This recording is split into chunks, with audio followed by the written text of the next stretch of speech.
Market forces, networks आणि people या सगळ्यांनी म्हणून गव्हर्नन्स चालतं. कारण डिसिजन एक नाही, मल्टिपल्स आहेत, मल्टिपल स्टेक होल्डर्स आहेत. म्हणून जर आठवत असेल, अगोदरच्या काळात कंपनी चालवताना शेअर होल्डर्सचा खूप महत्त्वाचा असायचा.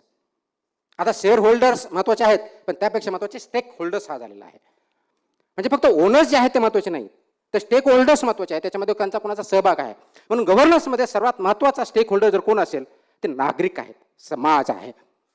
आणि म्हणून पीपल ज्याला कोलॅबोरेटिव्ह म्हणजे नागरिक हे सर्वात महत्त्वाचा स्टेक होल्डर असल्यामुळं नागरिकांनी लोकांनी चालवलेलं शासन आणि शासनाबरोबर इंटरॅक्शन करून त्याच्या माध्यमातून गव्हर्नन्स प्रस्थापित करणं, this leads towards good governance. आता हे कसं शक्य आहे, दॅट इज द पॉइंट. हे गुड गव्हर्नन्स अस्तित्वात आणण्यासाठी लोकांचा, नागरिकांचा रोल तितकाच महत्त्वाचा आहे. आणि हे समजून घेण्यासाठी निर्णय प्रक्रिया कशी होते हे समजवणं गरजेचं आहे.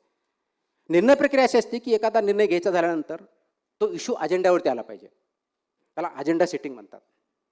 हा अजेंडा सेटिंग कोण करतं? अपेक्षित आहे आपले रिप्रेझेंटेटिव्ह गव्हर्नर करेल. पण खरोखरच फक्त रिप्रेझेंटेटिव्ह करू शकतात का? केला तर आपल्याला जो अपेक्षित आहे त्याप्रमाणे अजेंडा सेट होतो का?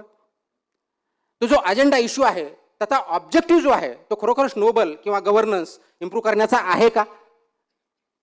म्हणून मार्केट फोर्सेस आले, मार्केटमधल्या कंपन्या आले, त्यांना जो योग्य डिसिजन होतो त्यासाठी त्यांनी जो प्रयत्न केला. मग नेटवर्किंग गव्हर्नन्स आलं की ज्याच्यामध्ये जे वेगवेगळे समाजामधले जे घटक आहेत ते एकत्र आले.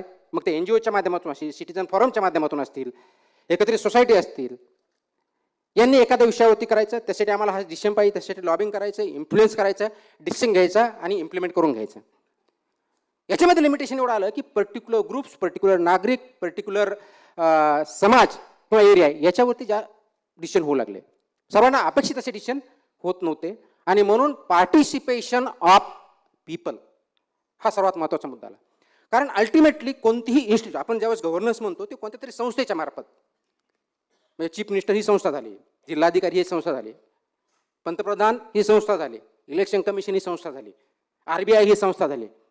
हे जे गव्हर्नन्स करतं वेगवेगळ्या विषयावरती त्या संस्थेच्या मार्फत बघतो. आता ही संस्था म्हणजे चार भिंती आहेत का? संस्था म्हणजेच गव्हर्नन्स ज्याच्या माध्यमातून या संस्थेच्या माध्यमातून होतं ते म्हणजे सिस्टम, त्याच्यामधले जे एलिमेंट्स असतात त्याच्या माध्यमातून होतं. आणि ते एलिमेंट्स कोण? ते तुम्ही आणि मी आहेत. कंपनीमध्ये त्यांचं MD असेल, बोर्ड ऑफ डायरेक्टर असतील, शेअर होल्डर्स असतील, इथपर्यंत ठीक होतं. आता आपण स्टेक होल्डरचं महत्त्व करतो.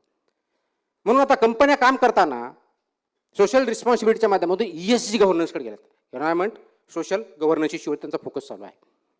गव्हर्नमेंटमध्ये सुद्धा स्टेक होल्डर